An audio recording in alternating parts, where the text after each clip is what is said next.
Today we're going to be talking about the steps that it takes to start a homestead. So last time that we chatted, we talked about what a homestead really truly is and what a modern homestead is today. And if you think about what a homestead is in the modern day sense, it really is just becoming self-sufficient, and that could be from composting to actually growing and raising your own food. There are a lot of different meanings of homesteading, so it's going to be important that you think about what homesteading truly is to you to help meet your goals in becoming a homesteader. I'm Danielle of Split Arrow Farm, and welcome to our channel. Today we're going to be talking about the steps that it takes to start homesteading, and I'm so excited to dig in. So let's get started on step one. Step one of homesteading is just deciding if homesteading is right for you. Homesteading is going to be a very demanding lifestyle on both your mind and your body.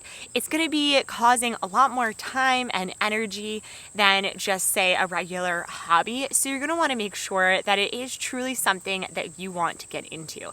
And this means that you're going to be having to do a lot of research in the next couple of weeks, learning a little bit more about homesteading, and watching videos like this is going to be key in learning a lot about the steps and processes of becoming a homesteader. So you're already starting off with a great step and foot in through the front door of homesteading.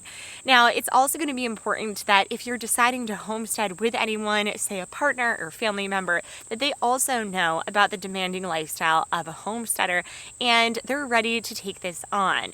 If you are going to purchase livestock or, say, start farming, it is going to be a lot more than you're used to. You're going to be outside a lot, really connecting with nature. That's what we truly love about homesteading. But I want you to dig inside of your mind and start thinking about if this is something that you truly want before you take the leap and step into becoming a homesteader and building that lifestyle around you. Step two is going to be deciding on your goals. Before you ever embark on any new changes, I'm sure that you try to think about what your goals are in doing it, and that is what's going to keep you motivated along the way. For me, becoming a homesteader was all about reducing our carbon footprint in the world and making a better day tomorrow. We are doing that in so many different ways here, and Chris's goal of becoming more self-sufficient has kind of been the backbone of our dream of being homesteaders. It's going to be important that you start to think about what your dreams and goals are in homesteading. Are you looking to reduce your carbon footprint, live off-grid, grow apple trees, fruit trees, berries, vegetables, or even raise and grow your own livestock? These are all going to be really important to think about as you think through your journey of becoming a homesteader, and this is going to be step two in the process, and it might change throughout the process. You might have bigger goals, but at least think of something today that you can really pinpoint and think of actionable items that you can do to get there. Now that you've decided you want to be a homesteader, you've done your research and you've created goals, then third step is going to be to actually figure out where you want to homestead. And this is going to be important because this is where you're going to start your homestead. And do you live in a city currently and maybe you just want to be a city-steader? Then that's going to be perfectly fine. If you do want to move out towards the country or a different state or country in that's also going to be great. And learning more about your goals and how you want to homestead is going to be really important in this decision. Do you want to live off-grid? Because there's going to be certain areas that you can live. Maybe you want to live in Alaska, and that really allows for more off-grid living that is more contained to yourself. Or in New Jersey, we chose to live here because it was close to our family. We're also close to two large cities, New York City and Philadelphia, which allows us to still work and be a part of society while having kind of our own bubble and oasis on our 10-acre plot of land. Knowing the amount of land that you want and the type of homesteading that you want to live is going to be really important. Are schools going to play a large role in your decision? Are your kids going to be attending school, or are you going to choose to homeschool your children? Do you want access to public water, a well, or are you going to choose to use an area that has a lake that you can use that or collect rainwater? Are you going to choose to live on grid or off grid? Will you need solar power? These are all things that you should be thinking about as you decide to homestead, and they're going to be really important in the next step, which we're going to talk about in just a bit, and how you can really configure that. Step 4 is going to be creating a budget. So thinking about the type of homesteading that you want to do, you kind of know the things that you're going to need to set aside. If you do want to get solar units, it might be a little more expensive than, say, electricity off the bat if it already is hooked up to the house.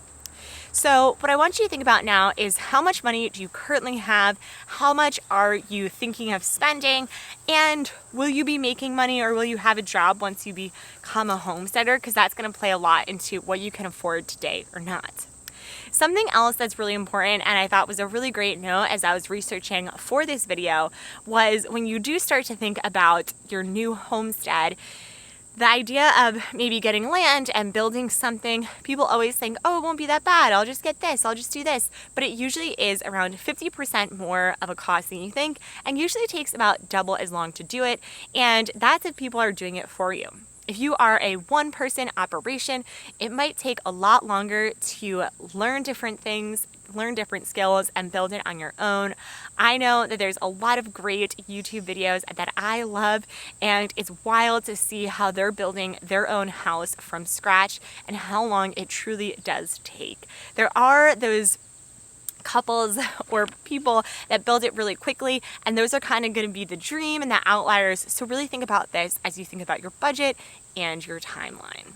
The final step in planning out your homestead, and probably my favorite, is just start. Start dirty, start now where you are. You've gone through all 4 other steps in thinking through and planning out your homestead, and you can't always make a step immediately to move into the plot of land or the area that you want, but you can start learning different tricks of the trade in homesteading. Because homesteading is just becoming more self-sufficient, there are things that you can do in small spaces as opposed to some of the larger, grander ideas that you have.